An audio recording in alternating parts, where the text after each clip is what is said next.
नमस्कार मित्रों, आज की इस वीडियो में हम सुनेंगे कार्तिक मास की द्वितीय व्रत कथा और कार्तिक मास के महात्म की कथा हम ये सुन रहे हैं, इसीलिए आप हाथ में पुष्प ले सकते हैं, पीला पुष्प ले सकते हैं, भगवान विष्णु को अत्यधिक प्रिय है और अक्षत लेके इस कथा को सुन सकते हैं। भगवान श्री कृष्ण बोलते हैं, हे प्रिय, जब गुणवती को राक्षस द्वारा अपने पति एवं पिता के मारे जाने का समाचार मिला तो वह विलाप करने लगी।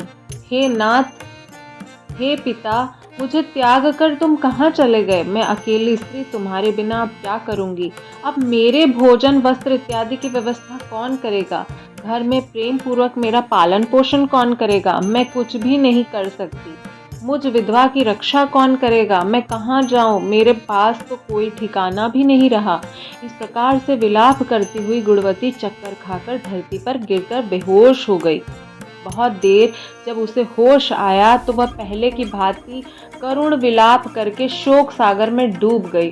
कुछ समय के पश्चात जब वह संभली तो उसे ध्यान आया कि उसके पिता और पति दोनों की मृत्यु हो गई है और अब उसकी क्रिया उसे ही करनी है जिनसे उनको सद्गति प्रदान हो सके। इसलिए उसने अपने घर का सारा सामान बेच दिया और जो भी धन प्राप्त हुआ उससे अपने पिता व पति का श्राद्ध आदि कर्म किया।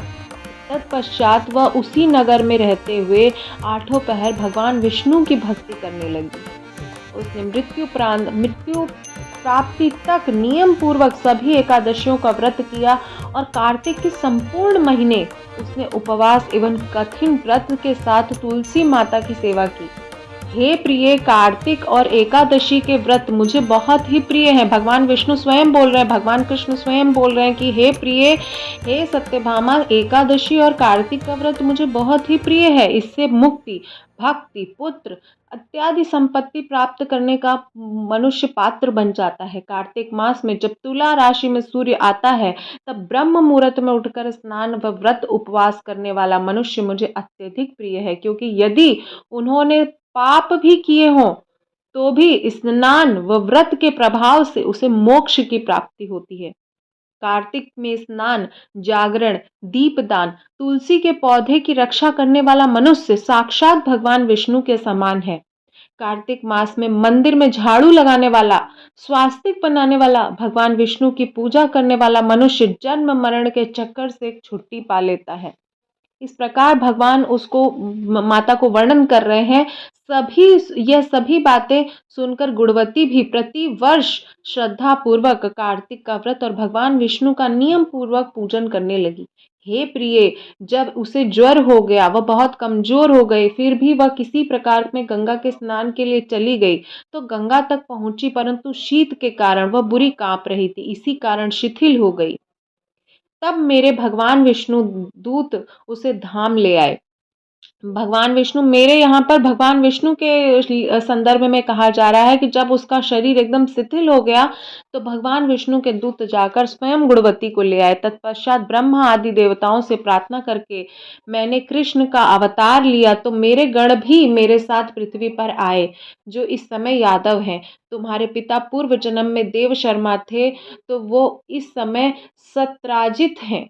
पूर्व जन्म में चंद्र शर्मा तुम्हारा पति था, वह डाकू है, और देवी तू ही वह गुणवती है जो मुझे कार्तिक व्रत के प्रभाव से मेरा अर्धासन प्राप्त कर सकी है, मेरा आधा अंग प्राप्त कर सकी है।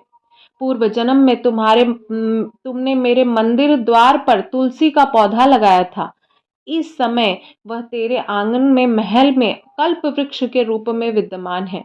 उस जन्म में तुमने दीप दान किया था, उसी कारण तुम्हारी देह इतनी सुंदर है। तुम्हारे घर में साक्षात लक्ष्मी का वास है, क्योंकि तुमने पूर्व जन्म में इतने व्रत और पुण्य फल की प्राप्ति पति स्वरूप मुझे विष्णु स्वरूप को तुमने प्राप्त किया है, क्योंकि कार्तिक मास के जो व्रत तुमने किए थे उसी व्रत के फल के प्रभाव से तुमने मेरा आधा आसन प्राप्त किया है। कार्तिक मास का व्रत किया जाना, उसी के कारण मेरा तुम्हारा वियोग कभी नहीं होगा प्रिय। इस प्रकार कार्तिक मास के व्रत आदि करने वाले मनुष्य मुझे परम प्रिय हैं, तुम्हारे समान ही प्रिय हैं। भगवान श्री कृष्ण यहाँ पर वर्णन करें, सत्यभामा, तुम्हारे समान ही मुझे कार्तिक मास व्रत करने वाले भक्त प्रिय हैं। दूसरे जप, तप, यज्ञ, दान आदि करने फल आदि कर्म करने से जो फल की प्राप्ति होती है, कार्तिक मास में किए हुए व्रत का फल थोड़ा सा भी, अर्थात कार्तिक मास में किए गए केवल व्रत के फल से भी बहुत थोड़ा, अर्थात कार्तिक मास के व्रतों का 16वां भाग भी नहीं होता है। इस प्रकार सत्यभामा भगवान श्री कृष्ण के मुख से अपने पूर्व जन्म के पुण्य के प्रभाव सुनकर बहुत प्रसन्न हुई। अब यहाँ पर कार्तिक मास के द्वितीय कथा का द्वितीय अध्याय का समापन होता है। उम्मीद करती हूँ आपको कथा पसंद आई होगी। अगर कथा पसंद आई तो लाइक शेयर ज़रूर कीजिएगा। चैनल पर पहली बार विजिट कर रहे हैं तो इसी प्रकार के कथा श्रवण करने के लिए हमारे परिवार का हिस्सा जरूर बने। मिलती हूँ नेक्स्ट वीडियो में, तब तक के लिए जय श्री विष्णु।